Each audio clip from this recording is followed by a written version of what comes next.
Hi. நம்ப லட்சக்கணக்கில சம்பாதிக்கலனா தான் பணக்காரனா? பில் கேட்ஸு, வாரன் பஃபெட் மாதிரி ஒரு பணக்காரங்களோட காமன் சீக்ரெட் என்ன தெரியுமா? மணிய எப்படி ஹேண்டில் பண்றது அப்படிங்கிறது தான். ரியல் வெல்த்தே இருக்கு. இதத்தான் சைக்காலஜி ஆஃப் மணி புத்தகமும் சொல்லுது. அதிகமா சம்பாதிக்கிறவங்க எல்லாமே பணக்காரங்களா? இல்லையா?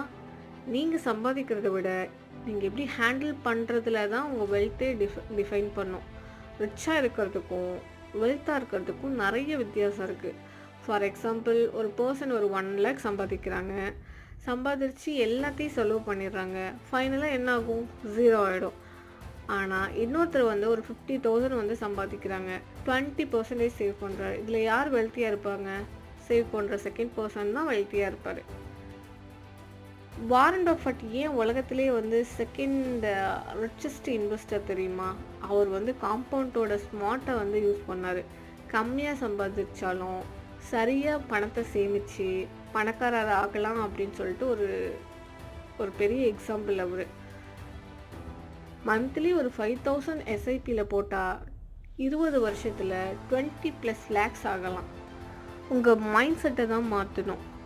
எப்படின்னா இங்கே தான் வந்து சைக்காலஜி ஆஃப் மணி வந்து எல்லா டிஃப்ரென்ஸையும் கொண்டு வருது. பெருசாக சம்பளம் இருக்கணும், செலவு அதிகமாக இருந்துச்சு அப்படின்னா பயனே கிடையாது.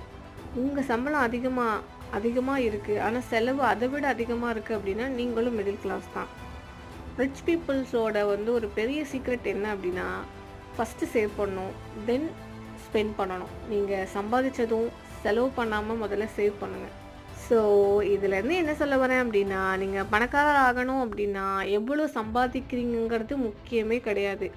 எவ்வளவு சேவ் பண்ணுறீங்க, எப்படி இன்வெஸ்ட் பண்ணுறீங்க, அதுதான் ரொம்ப முக்கியம். தேங்க்யூ.